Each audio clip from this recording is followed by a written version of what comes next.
Alright guys, how are you doing today? Um, Sorry about not uploading yesterday. I just kind of needed a day, uh, to kind of compile my thoughts after seeing Halloween Ends and trying to figure out what I want to put out. But I appreciate you guys still coming back even though I didn't upload yesterday. So this is gonna be kind of a two-part video for you guys. The first part is going to be a ranking of the new trilogy because I don't feel like ranking all of them because you guys have seen all of them. So I'm just going to rank the new trilogy and then we're going to go full in to talking about the movie. So this is not going to be a spoiler-free review because I was thinking about it, but I need to talk about this movie. So we're going to start with the ranking first, okay? So Halloween 2018 through, obviously, Halloween Ends. We're going to rank it from worst to best, in my opinion, okay? So, we're going to start at the beginning here. We're going to start with Halloween Kills. I would say that is the worst out of the new trilogy, only because it didn't have a ton of kills. It had kills, but I feel like the kills weren't really justified. And I felt like Laurie in that movie was not good. Her character arc was not good. Very cringe. I also thought that it was not a good follow-up to 2018. I feel like some of the stuff they tried to pull off in there to kind of stretch it into a third movie did not really work out well. So Halloween Kills would definitely have to be the worst for me out of the three, which sucks because I did really enjoy the first Halloween movie, and I thought that maybe they would be able to come through and make a good sequel to that, but it just didn't really live up to my expectations that much. Now you're getting into kind of the middle ground here. Halloween Ends is in the middle for me. Okay? So it's not the worst. It's not the best. Okay? It's in the middle because I still think out of the trilogy, I think Halloween is the best. I'll get into that in a few minutes. But Halloween Ends is here is because we're going to talk about this more here, obviously, after the ranking. I do. But Halloween Ends, I felt like a lot of people went into this movie expecting something and getting completely different results. I felt like people thought that this was going to be your standard Michael versus Laurie movie, the final concluding chapter to this long-standing trilogy. But I felt like that people were kind of thrown off for what they tried to pull off in this movie. Now, granted, there is that final showdown. So everything they marketed in the trailers and everything else is there. But I felt like people just didn't expect the final concluding movie in the franchise to be like this. Now, I'll talk about it more in depth here in a little bit, but it's going to be in the middle for me because I did enjoy it, but I did not think that it was a perfect way to end the trilogy. I liked it, okay? I didn't think it was great. I didn't think it was amazing. I thought it was an okay way to end the trilogy, but they could have done way better. Okay, so now you get into Halloween 2018, okay? So, I had seen the original Halloween, okay? And I had seen a couple movies after that. I had not seen every movie, but I've seen the first few, okay? So, Halloween 2018 came out, okay? It was a reboot, okay? They were trying to restart something that originally I don't think was supposed to be a trilogy, but they wanted to change it to be a trilogy. So, Halloween 2018 came out, okay? And I remember the exact feeling I had when I saw the first trailer. I was very, very excited and very optimistic to see what they were going to do, bringing Michael Myers back and bringing this film franchise back. And the studio that made it, Blumhouse, they have made some of the most iconic horror movies. So I knew we were in good hands. Add into that John Carpenter coming back to do the music and David Gordon Green directing it. So I had remembered going to watch this in the theaters, okay? This was, I remember the exact year it came out. I know it was Halloween 2018, but I went to the theaters to see it, okay? And I was very excited. Everything they did in this movie, not only did they set up things going forward, but they were able to tell a perfect story on why Michael is coming back and why Laurie is trying to prepare for Michael to come back. And I think a bunch of the actors that they brought in were amazing. You had some old legacy actors in this, and you had some new people to kind of carry the franchise going forward to the next two movies. I thought that this version of Michael Myers, the one in the trilogy, specifically the first movie, was the best version of Michael Myers. I thought he was scary. I thought the kills were brutal. I thought they really built him up as the boogeyman, someone who would not die. They really did a good job of that in the first Halloween movie. Overall, I just enjoyed watching it. I watched it over and over again after it originally came out because I was very excited and pleased with it and getting ready for the second film. So overall, Halloween, the 2018 remake, I felt like was really good and delivered on bringing the franchise back into the spotlight. So those are my overall rankings on the new trilogy. You guys might have different opinions, obviously, because it's just my opinion. So if you guys think differently, that is completely okay. I would love to know some of your guys' opinions down in the comments after this video's uploaded, and we can maybe have a discussion about it. But that is my ranking of the Halloween movies with the new trilogy. Okay, guys. Now we get into the main reason for this video, okay? I had saw Halloween Ends Friday night, okay? Friday night at 11 o'clock. So I went to the later showing. There wasn't a ton of people. There was still a good turnout.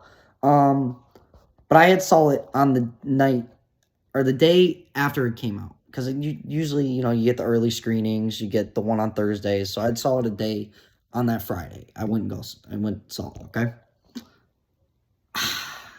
The best way for me to describe this movie to you guys, and then we'll get into, like, the major things I liked, didn't like, and all that.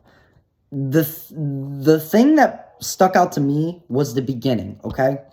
If you guys have ever seen Halloween 3, I believe, something Curse of the Witches, you'll know what I'm about to talk about, okay?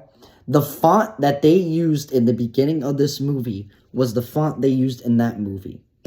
So I think what they were trying to go for here was trying to pay homage to that film, where that film was not a Michael and Laurie story.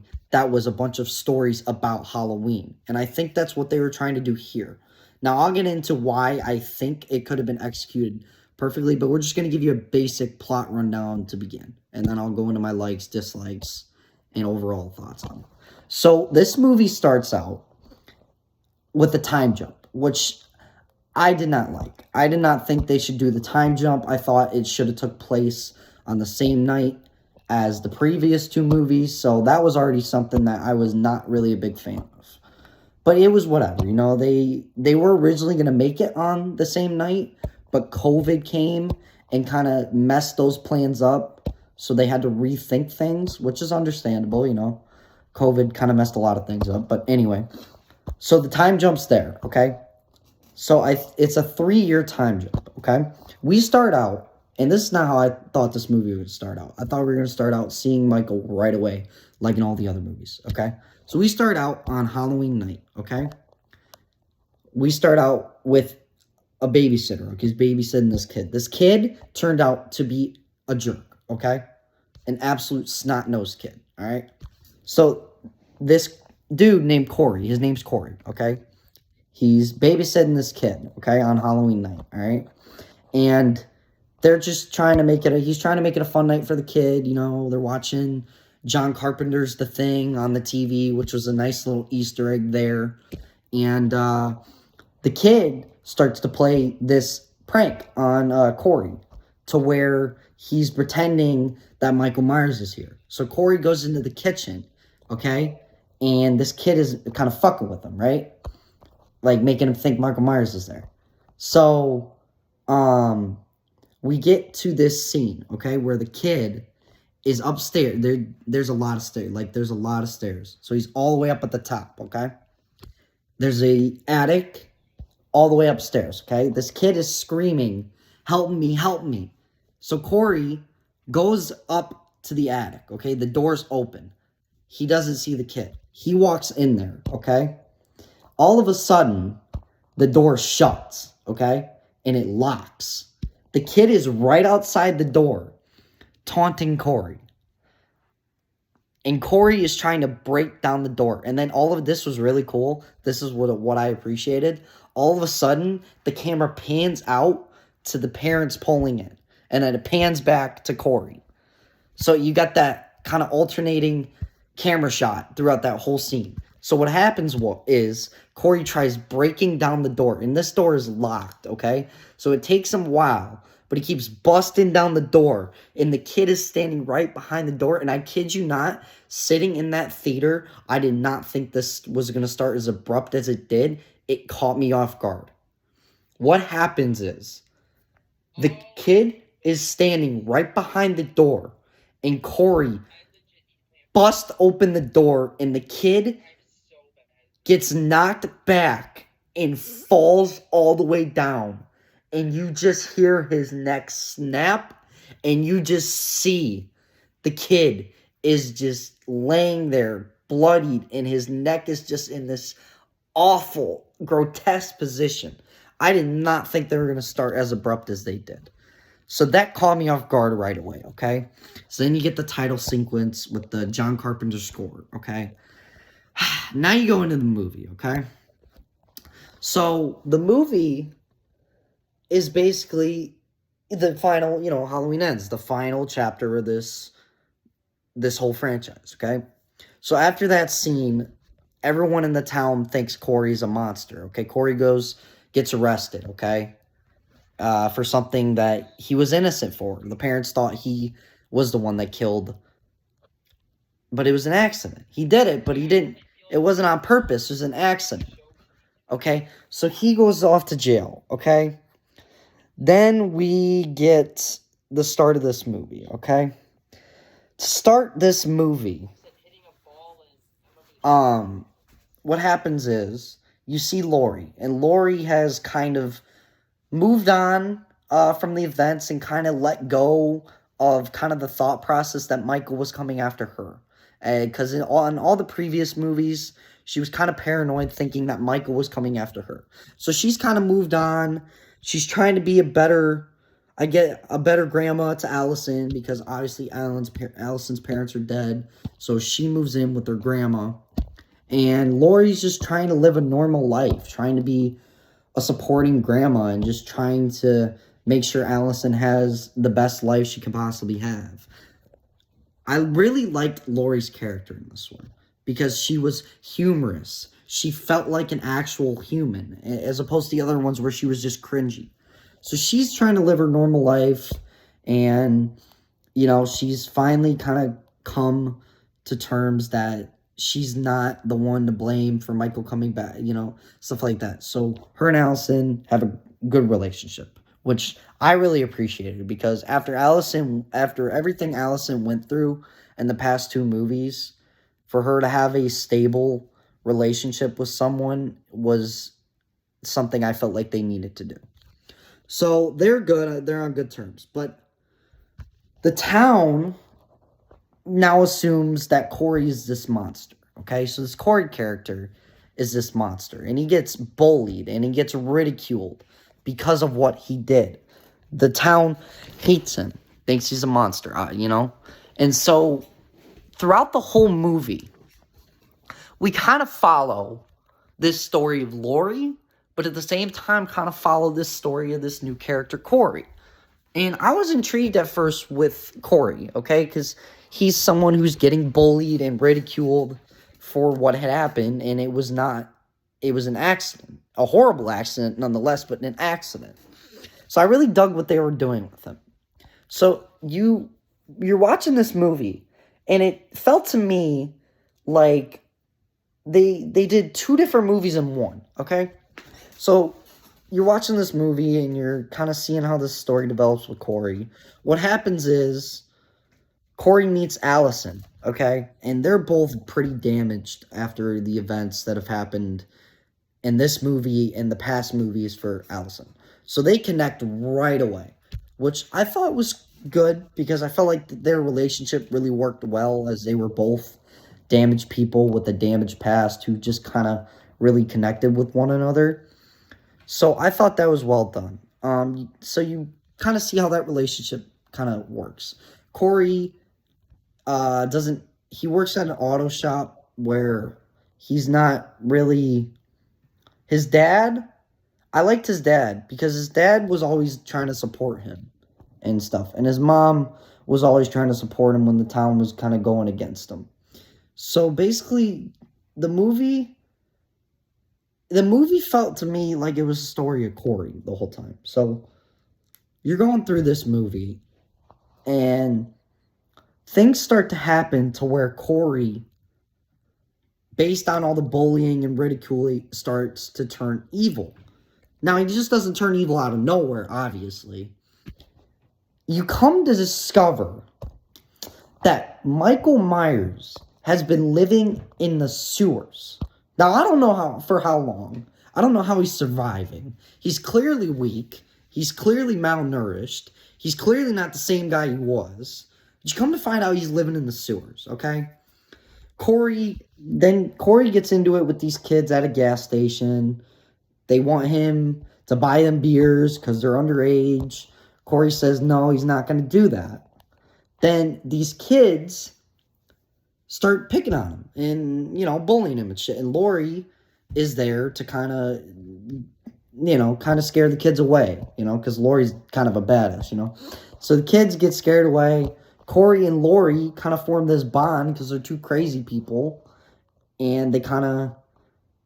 Lori is the one that brings Corey into this whole situation with her and Allison, which I thought was cool. Like, Lori's the one that brought him in, and what happens is kind of her doing, essentially, which I thought was pretty cool. So you get to this story where Corey is he's dating Allison. Allison is therefore trying to fix him a little bit to where he's been through a lot, and she's just trying to fix him as a person. And he gets kind of pissed about that because they go to this party, and the mother is there. The mother of the kid that Corey killed. Accidentally, obviously. But the mother's there, and the mother's like, oh, so you're out partying, and you don't seem like you care about what you did. And so the mother and Corey get into it. Corey runs out. Allison comes after him. Allison's like, what are you doing? What's wrong? And Corey's like, why did you bring me here? Like, why did you do this to me? I don't go out much and stuff like that. And Allison was just like, I was just trying to bring you out and have fun. I was just trying to... And then Corey's like, no, you were trying to fix me. And Allison was like, yeah, but I mean, I brought you here because I like you and I want to spend time with you. But Allison was also like, yeah, I'm trying to fix you a little bit because I know we're both damaged people. We can fix each other. And so that happens. They kind of get into a fight, which I didn't like. I mean, I guess you need it for a story like this, but I kind of wish they would have kept tight the whole time. But they get into a fight. Corey gets picked on again by those bullies. He's on his way home. They beat him up really bad. They throw him over the bridge where he lands. And then there's this hobo character, which I was really confused about. There's this hobo character that's kind of there by the sewers. And so Corey gets thrown over. The hobo's standing there. All of a sudden, you see him get dragged into the sewers. You don't know who did it. It's a mystery, okay? He gets dragged into the sewers. He's like, whoa, wait a minute. Why am I here? What is this? Okay? All of a sudden, you see it's all dark, okay? It's all dark. He's walking backwards. He gets grabbed by Michael. Now, this is where I don't get what they were trying to say here. Does Michael have, like, powers where he can transfer evil? Like, what were they going for here? Michael locks eyes with Corey, okay? And he's, like, choking Corey, but they're locking eyes, okay? And then, like, not even a minute after that, Michael lets him go. And Corey just kind of escapes. Now, I don't know if they're trying to say Michael can transfer evil by looking at somebody, or Corey had evil inside of him. Michael brought it out of him. I don't know what they're going for here. But Corey escapes. The hobo's there. Now, this is where I thought maybe the hobo was just crazy, but maybe he's onto something. The hobo said, why did he let you go? He doesn't let other people go. Why did he let you go? And so then the hobo's like, I'm Michael Myers. And he pulls out a knife. And Corey, like, takes the knife and stabs him. And I'm sitting there, I'm like, oh, shit. So Corey is either turned evil from Michael or had evil inside of him. And so Corey starts stabbing the shit out of the hobo. And the hobo dies. And it's like, okay. So Corey is kind of established as someone who is evil now. So I was like, okay, so that's interesting. So we go on to this story, okay, where Corey turns evil and he's in this relationship with Allison, okay? They go to, and you have that story with Lori and the sheriff, who are kind of in a good relationship now, which is good for her. Now you go to Lori's side of things, okay? They're in a grocery store, okay? And Lori and kind of the detective are talking and planning things, and, like, it seems like they have a solid relationship, okay? You go outside, Lori's about to walk to her car, and I kid you not, this shocked me. The lady from Halloween Kills that Michael did significant damage on somehow survived. And the lady said to Lori, you're responsible for bringing him back. You're responsible for what happened to her.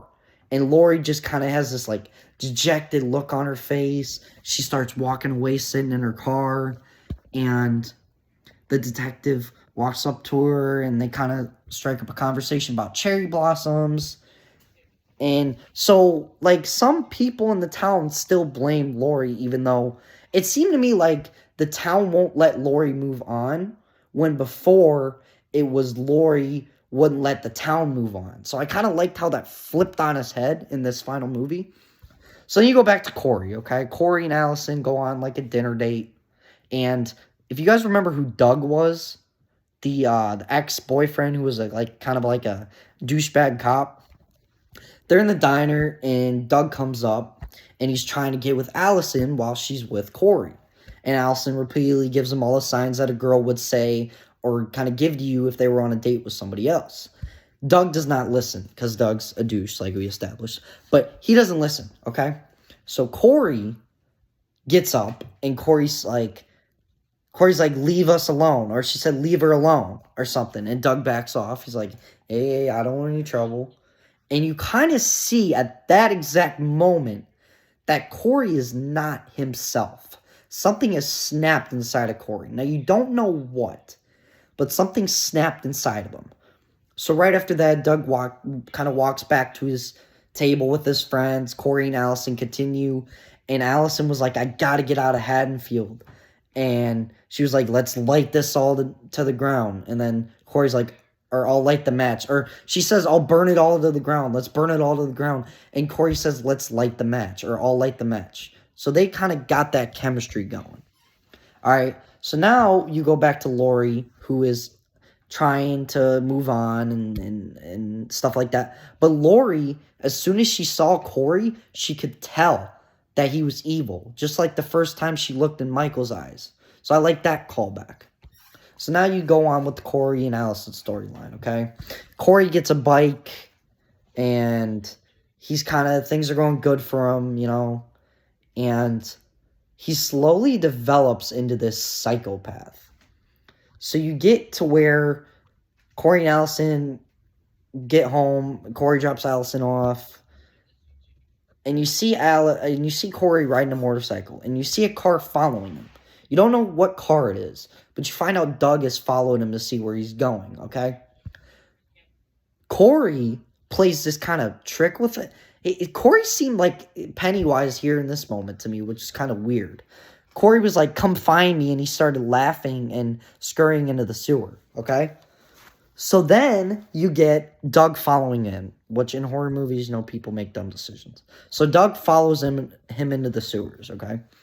Now, this is where things get kind of crazy. This moment right here is where I kind of thought, like, okay, maybe don't do that, or maybe try to tell this better. Corey goes in the sewer, Doug follows him. It seemed to me like Corey was handing Michael or feeding Michael kills to get him stronger, which I feel like they didn't need to do. So Doug goes in the sewer, okay? Corey attacks Doug, okay? Corey throws Doug to Michael. Michael gets the kill. Then all of a sudden, you see Michael become stronger, okay? So I kind of felt like Corey was Michael's, like, assistant or something, like, assisting in his kills, which I didn't, or doing his bidding for him, which I wasn't a huge fan of. But, you know, I don't know. So you keep going on, okay? And then, you know, the movie continues, and Corey, I feel like Corey was a killer who was doing it, just not out of, like, not how Michael does it, but he was killing all the people that Allison kind of was frustrated with. So, like, Allison had this new promotion at work that she was going to get, but this other girl got it. And it turns out the girl got it because the girl was sleeping with the doctor. So you get a scene where they're at the house, and the girl and the doctor are obviously hooking up, so they're having a date night. And this is where I thought it was Michael, which this was really weird to me. So you get this scene, okay? And then you get someone killing the doctor. Now, I thought that was Michael. But it's Corey in, like, a clown mask. And so I was like, okay, so is Corey the new Michael? What's going on here? At a certain point, the story kind of lost me. I like what they were doing with Corey, but the directions they took with him at a certain point kind of put me off. So Corey is killing this doctor dude, okay? And the girl's in the shower, you know, shower scene, like always in every horror movie.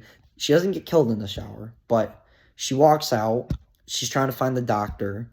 She sees a gift. And then you see Corey banging on the window, trying to get after her. She goes into the room, calls 911. But before that, you see Michael and Corey. So Michael kills the nurse, and then Michael gets stronger, which I don't get that. I don't get why Corey would have to feed Michael kills. I don't get that. So then you go on, and Michael's getting stronger. Corey's kind of becoming this new killer, new Michael Myers or whatever. This is where they really kind of killed the aesthetic and feel of Michael Myers. And this is what kind of pissed me off. Okay, you get this scene, and I kid you not, they're in the sewer. Corey says, "I want your mask." Corey is physically able to throw Michael to the ground and take his mask. They had officially nerfed Michael Myers in the last movie, which I did not think was a good direction to go at all. You're telling me that this dude, who was impenetrable, who was the boogeyman, who could not die, is able to be defeated by a simple push. So Corey takes his mask. Then you see Michael kind of sit up like he always usually does, but doesn't mean anything after Corey's able to push him over like he's nothing. So I didn't like that. Now you go into the rest of the movie where Corey now has the mask and is acting like the new Michael Myers. He carries out these kills. He carries out killing all the bullies in brutal. The other thing is Michael Myers does not get a lot of kills in this, which did not make me particularly thrilled. It's a final movie about Laurie and Michael, and Michael only had maybe 1 or 2 kills in the whole film, which to me is not a Halloween movie, okay? So Corey is going to the auto shop, okay? The bullies pull up because they know where he works. They want to kind of get revenge on him for slashing their tire, because Corey slashed their tires, so they want to get revenge on him. So the bullies pull up to the junkyard or auto shop or whatever. The dad's in the office, has headphones on, doesn't know what's going on, okay? This scene was pretty brutal, I'm not going to lie to you. They pull up, they're looking for Corey. Corey proceeds to absolutely wreck each and every one of the bullies. Those kills were absolutely brutal. Then you get the one bully who's kind of like a jock slash band guy, which was weird. How they had a mix of jock bullies and band nerds as bullies, which I would not think that band nerds would be good bullies. But anyway, you go on, and Corey is absolutely brutalizing these bullies. Then you get the scene where the kid is like, we don't know what's going on. Someone's out there. And he's like, okay. And then he pulls out a gun. He gives the kid a shotgun, okay? And the dad has a pistol, all right? They walk out, okay? Corey's obviously there killing the bullies, okay? Corey gets in like a truck, all right? And they're trying to escape. They're trying to climb the fence. The one girl is trying to climb the fence, and it's too late because Corey's able to ram the fence and trap her underneath the fence. That was brutal. This is probably the most brutal kill, though. So the dad walks up, and he sees it's Corey, and he just kind of is shocked because that's not his son. That's not how his son is. Like, that's someone entirely different. That's someone evil. So the kid mistakenly loads the shotgun, and instead of shooting Corey, shoots the dad, and you just hear it. And the dad is just, he's done. He doesn't come back from that. He's dead. So you get that brutal scene. That was a couple brutal kills. Then Corey, after doing that, is just fueled by evil. This psychopathic killer.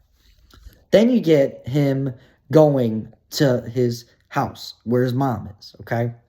Then he proceeds to kill his mom. It's just like a stab. It's nothing too brutal. So he proceeds to kill his mom because his mom's dead. So he kills his parents. He kills the bullies. So you're thinking, what else is this man going to do? So after he kills his parents, he goes and sleeps where he killed the kid. So then you know, okay, he's completely lost it. He's completely lost it. That's what you think, okay? So now you get this, you're getting towards the end of the film, okay? This is where the end of the film happens, okay? So Corey continues killing. Him and Allison are stronger than ever. And now this is the crazy part, right? Allison is convinced, or no, Corey calls Allison and says, we gotta get out of here, your grandma's trying to kill me, right? So then Allison believes him, okay?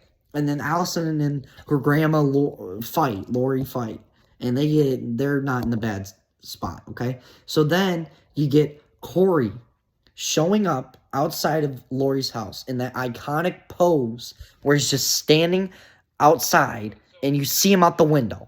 Call back to the old film, okay? So Corey walks up, okay? And this is just crazy. This end of the movie is nuts, okay? So what happens is, oh wait, I'm missing a part. It's not this yet. Corey then they have a date at the radio station that Corey likes to go to. The dude's like, why you out here? Like, you're a monster for what you did. Like, we don't like you. And Corey is just like, and then they're like, the guy's like, you better get off my property before I mess you up. I'm not gonna say, but he says that. And then they don't get off the property, and the dude walks out, and, or no, they leave. It's not yet. They leave. And then later, Corey comes back, and oh my God, absolutely brutally kills the radio host and the secretary. Just brutal. Literally, oh my, ugh. So then, you get to the end of the film, okay? Corey is trying to kill Lori because Lori is standing in the way of him and Allison being together, and he drops this. This is what he says: if I can't be with her, no one can. And this is where I felt like they completely destroyed his character arc by doing this, okay? So he says that. Then he stabs himself. Then Lori, so he stabs himself, okay? So you think he's dead, right? No. He's sitting there. Allison walks in. Lori has the knife because he put the knife, or he got the knife in her hand somehow, and he's dead. Allison walks in, and this was such a heartbreaking moment to see this happen. Allison walks in and assumes that her grandma killed her boyfriend. And so Allison runs out, and Allison is completely devastated. And so they are not on good terms at all. And so this is where things kind of pick up. Michael walks in. Michael finally finds Lori. Michael walks in. Michael absolutely destroys Corey, steps on his neck, stabs him, gets his knife back, or gets his mask back. Doesn't put on the mask yet. He walks in. Oh no, this is where this next scene comes in. So he does that, and then you see, oh no, I might have missed it. So before Michael comes, there's this scene where Lori is upstairs, and Lori's kind of finishing her memoir up, and this was after it might have been before or after Allison and Lori fought. I think Corey was still alive at this point. So what happened is she's up there, and she is about to commit suicide. I actually thought she was. Like, I was really on edge that she was actually about to do it. But like, I kind of figured they can't, because it's a final movie and they need to have a final battle. So what happens is she gets the gun, okay? And this is crazy. The first POV shot you see, okay? You see Lori, then you see a door, okay? And you hear a gunshot and a splatter. You don't know what happened. They keep you on edge, okay? You slowly see the door open, and Corey opens the door. And Lori's like, you didn't really think I'd kill myself, did you? And Lori shoots him. Corey falls all the way down, okay? And then you get the scene where Corey says that, stabs himself, Lori and Allison. Allison thinks Lori did it. So you get that. I missed those things, I'm sorry. But you get that part, and then all that happens. And then Michael finally comes in. He found Lori. And Michael comes in, and he is the one to finally finish off Corey, get his mask back. So Corey is he's dead. He's not coming back. His character arc is started from the beginning and completely closed. The way they did it, they could have done it better, but he's not coming back. His character arc is finished. Okay? So now you get the final battle, the thing that's been marketed for this movie, the final battle between Lori and Michael. And I will tell you what, right now, this final battle lived up to the hype. You had Lori and Michael completely going after one another. Michael tried putting Lori's hand in the garbage dispenser, and then Lori had pinned Michael down and started stabbing him, and they kept fighting back and forth. And the final kind of phase of this was Lori had pinned him down on the table with his arms and legs, okay? And Lori completely just kept stabbing and stabbing and stabbing and stabbing. And then after that, she had slit his throat. And then after that, she had, so she slit his throat. And then she cut, I think it was she might have cut his hand and then slit his throat. So he stops breathing, okay? But it's Michael Myers. He's Michael Myers. So he's still there. He's not dead yet, okay? So then they stab him through the heart. They slit his neck. And then Allison comes in, because Michael has a hold of Lori by the neck. And this is where I thought they both were going to die. Lori's like, do it, do it, do it. And Michael's about to, I thought Michael was about to do it. But Allison comes in. She says, no. And then Allison is able to get one final blow on Michael. And Michael stops breathing or something like that. And then all the town comes to the house. And they're like, is he dead? And they're like, not yet, but he will be. And then the whole town kind of gathers around. They drive out to the auto shop. They kind of have the mob there, the lynch mob, driving out to the auto shop with Michael kind of taped on top of the car. So they're driving.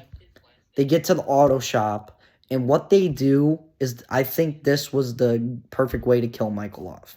Granted, the movie wasn't as good as I thought it was going to be, but the way they killed Michael off was executed perfect. So what happens is, there's like this thing at the auto shop, you know, like where like things go through like a machine and they get like shredded up or whatever they're called.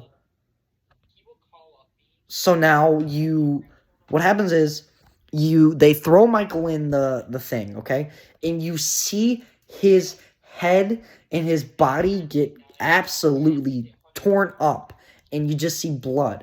And Michael's finally dead.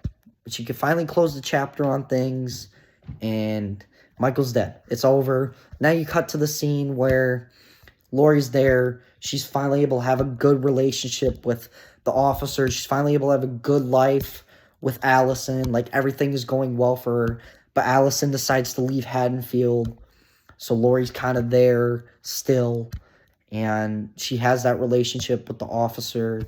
And so you get to the end of the film. And this was a perfect, beautiful callback to the first original film.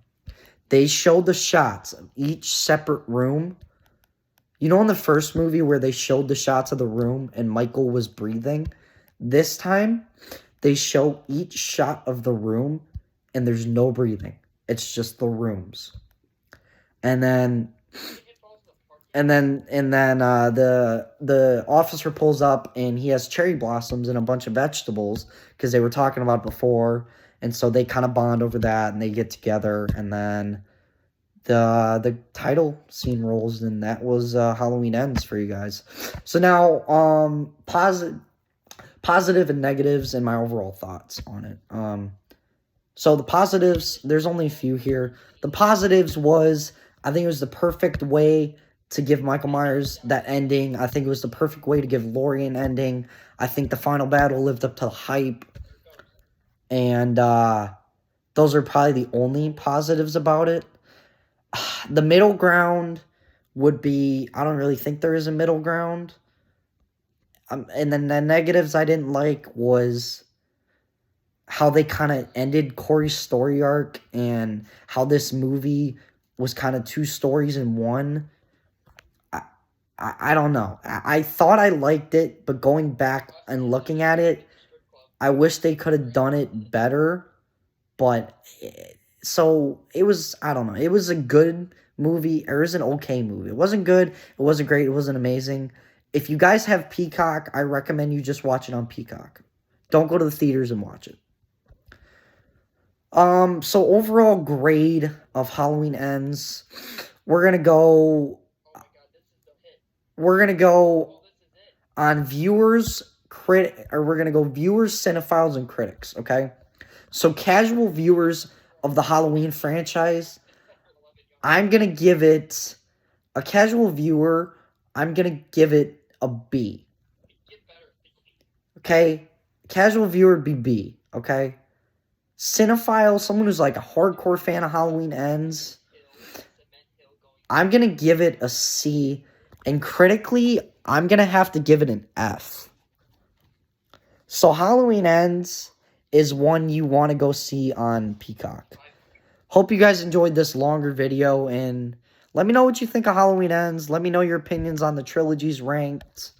But overall, it was an okay movie. I was just expecting some more out of it. Have a good night.